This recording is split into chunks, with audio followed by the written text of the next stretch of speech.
Hello Gunters. This week of the year is special for me. The 26th of January is the anniversary of Monster Hunter World, and the day after was the first time I uploaded a Monster Hunter video.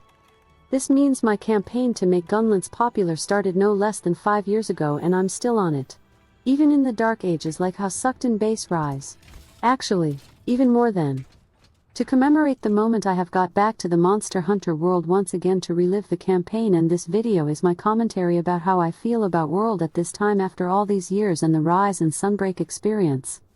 The footage is the very first hunt I uploaded, the low-rank Kirin. First off, the current base World experience is a lot different than when the game launched. When you start a new game, you get access to the Clutch Claw and the Wormstake Blast.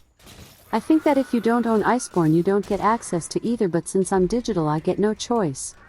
Being both the most divisive things about World, I think I should start talking about them both. The Clutch Claw was weird for Gunlance.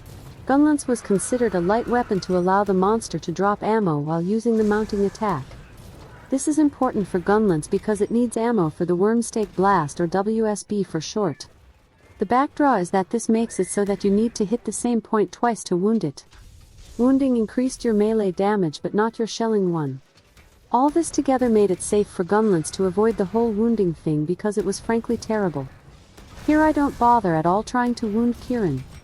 Still, at the last patch they buffed the duration and introduced a decoration to make it actually good, but I dropped the game shortly after killing Fatalis and completing my builds. Wormstake Blast was introduced for basically the same purpose as wounding, but only for shells. You place the mine to the monster and basically turn it into a weak point. But as always, everything that is Gunlance related, there is always a but. WSB was tricky to use and time consuming to set up. If you missed a WSB, you had to go to sheath the weapon, pick the ammo, again, load the ammo back, and repeat trying to land it. Of course, in practice, it was not that bad unless you wanted or had to eyeball it. There are multiple ways to land it without fail. You could just use a trap, or use the clutch shot to slam the monster into a wall, or in the worst case, to just attack the monster until the clagger happens. What is the clagger, you say? The very single most hated change for me from Iceborne. It is a new kind of stagger that happens when you, instead of a regular stagger, the monster will step far back, usually out of range of the combo you were doing and breaking the flow of combat. You are then meant to use your Clutch Claw to latch into the monster. There is an interesting mechanic where if you do it, this clagger gets extended. So you can, instead of attacking it while latched like it was intended, to just drop down and combo the monster.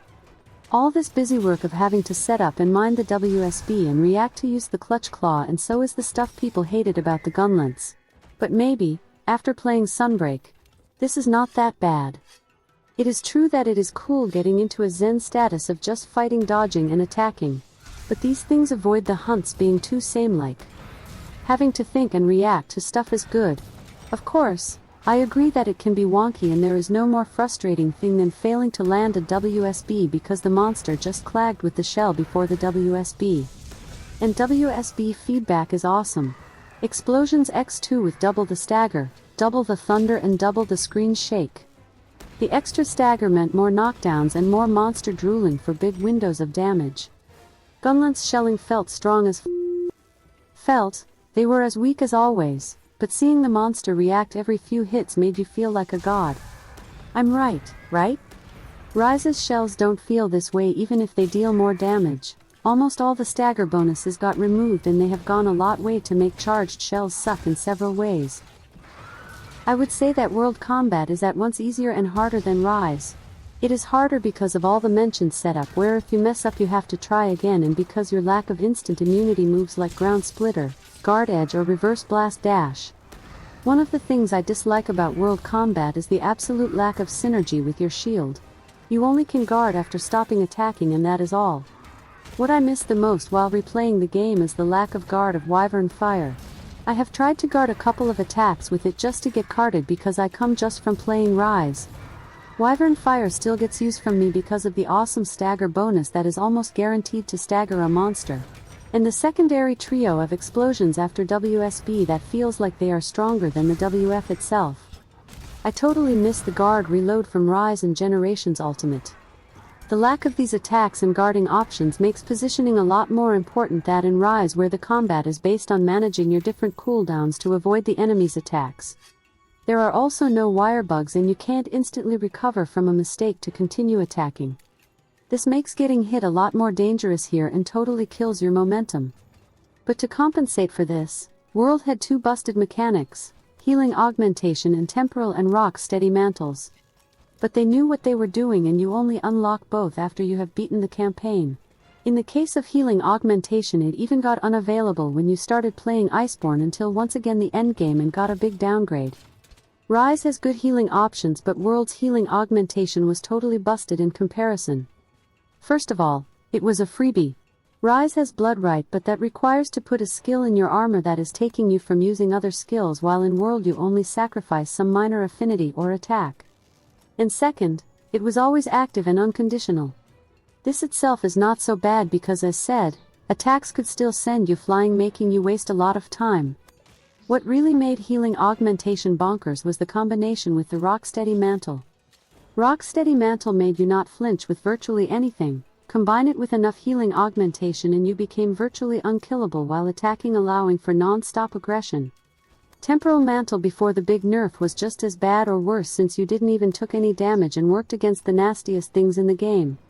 With both together, you could spend whole minutes attacking without evading or defending yourself. That frankly made a worse experience.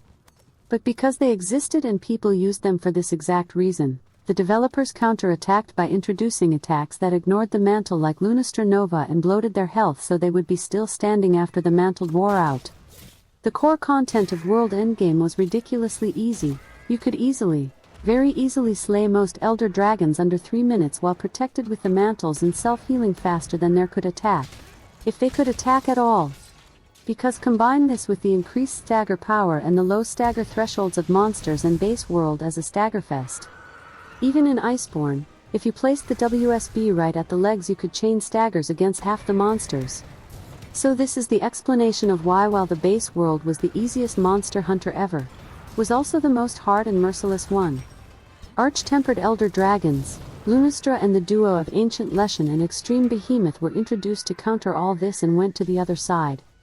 Extremoth and Leshen had no single scaling and were designed to be tackled by a group. In the case of Extremoth, it also introduced an instant kill attack that was used several times, and you only could overcome it by using an emote at a very precise time. Fighting them before Iceborne was beyond a nightmare. Even with master rank equipment, people has a lot of difficulty against them. Even through now are easier because the introduction of the Clagger and the WSB. As the final part of the video, let me praise how well the campaign of World is done, and that if you haven't, you should try it, even if it is just playing it once and doing the endgame at all. There is outstanding directorial work in the game and the pacing is awesome. They did a great job because most tutorials are done with the game, and even cutscenes are done in a way you see the protagonist, by example using the slinger to toss a rock to an unaware monster and then use another to drop a boulder to its head. All these things you can do it on game. Even the walk around and move the camera tutorial is outstanding because it is done while fleeing from a monster.